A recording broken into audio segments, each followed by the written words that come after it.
Assalamualaikum warahmatullahi wabarakatuh. Alhamdulillahilladzi hadana lihadza wa ma kunna linahtadiya laula an hadanallah. Wassalatu wassalamu ala sayyidina Muhammad Rasulillah Muhammadin wa ala alihi wa ashabihi wa man tabi'ah. Amma ba'du, pada saat ini kita menyampaikan sedikit tausiah bahwa hakikatnya diri manusia itu ada 3 komponen di dalamnya. Yang pertama, fisik, badannya. Fisik dan badan manusia ini ada 7 anggota tubuh yang selalu digunakan, yang selalu siap digunakan dan dibawa kemana-mana, tinggal pelaksanaannya. Yang pertama, anggota tubuh mata, 2 mata. Yang kedua, telinga. Yang ketiga, mulut dan hidung. Yang keempat, tangan. Yang kelima, kaki. Yang keenam, perutnya. Yang ketujuh adalah kemaluannya. 7 anggota tubuh ini selalu dibawa dan siap digunakan kapan saja dan digunakan sesuai dengan fungsi dan kegunaannya masing-masing. Kata Imam Al-Ghazali dalam kitab Ihya Ulumuddin, 7 anggota tubuh inilah bisa manusia bahagia, dan juga dengan anggota tubuh yang 7 inilah bisa manusia celaka. Hanya lagi yang bisa melakukannya apabila bergabungnya 2 N dan K, niat dan kesempatan. Yang kedua, anggota tubuh atau yang ada dalam diri manusia itu adalah jiwanya atau disebut dengan hatinya. Hati mempunyai daya. Daya-daya itulah nanti, daya hati itulah, daya jiwa itulah yang membuat manusia condong kepada sesuatu. Apabila daya itu jatuh kepada perut manusia, maka disebut dia nafsu makan. Jatuh ke kemaluan disebut dengan nafsu syahwat dan sebagainya. Daya-daya itu akan muncul di saat ia muncul. Daya-daya itu bisa diatur apabila kita atur dengan baik. Yang ketiga, daya akal. Yang ketiga, komponen tadi akal. Akal itu punya daya. Dia daya berpikir, memikirkan sesuatu apa yang baik dan mempertimbangkan sesuatu apa yang tidak baik. Untuk ini kita mau katakan bahwa jiwa manusia itu punya daya.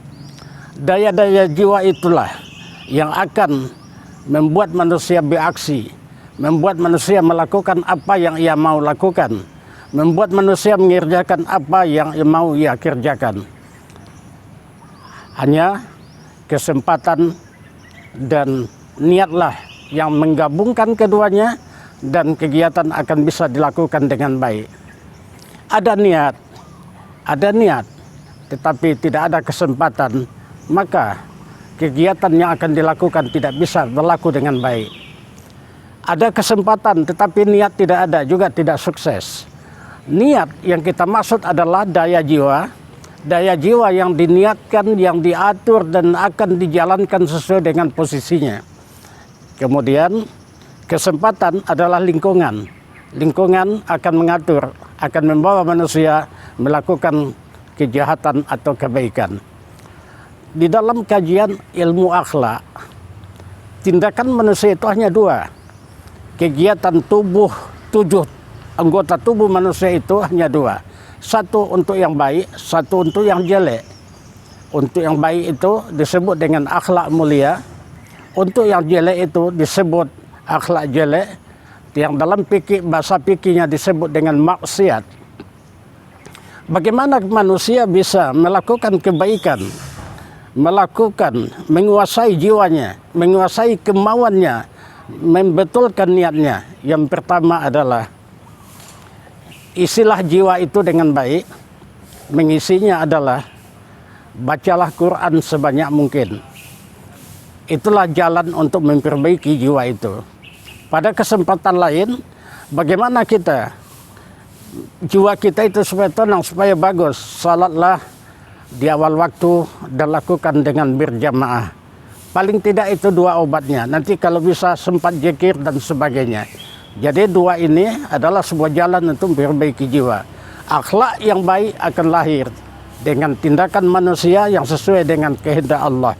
Dan akhlak yang jelek itulah nanti daya jiwa yang condong kepada kemaksiatan, yang condong kepada yang dikatakan membuat dosa dan sebagainya. Nah, pada kesempatan ini, dalam bulan Ramadan yang mulia ini, kita hanya bisa mengajak bagaimana ibadah puasa kita ini bisa kita gunakan untuk melatih jiwa kita, sehingga akan melahirkan niat yang baik, ya, daya-daya jiwa yang terkendali, dan apa yang kita lakukan betul-betul sesuai dengan kehendak Allah. Akhlak pada hakikatnya adalah akhlak adalah kelakuan manusia. Khalik juga dari akhlak adalah namanya pencipta. Kemudian yang melakukan akhlak itu adalah makhluk, juga dari kata khuluk. Akhlak, makhluk, dan khuluk adalah satu paduan. Yang kita maukan adalah akhlak yang baik itu yang ada nanti yang melahirkan daya-daya jiwa yang baik adalah sesuainya akhlak manusia dengan sifat-sifat Allah. Mencontoh sifat Allah, Asmaul Husna. Mencontoh sifat Allah yang ada di dalam Al-Quran. Penyayang, pengasih, penyantun dan sebagainya. Demikian yang bisa kita sampaikan. Wabillahi taufiq wal hidayah. Assalamualaikum warahmatullahi wabarakatuh.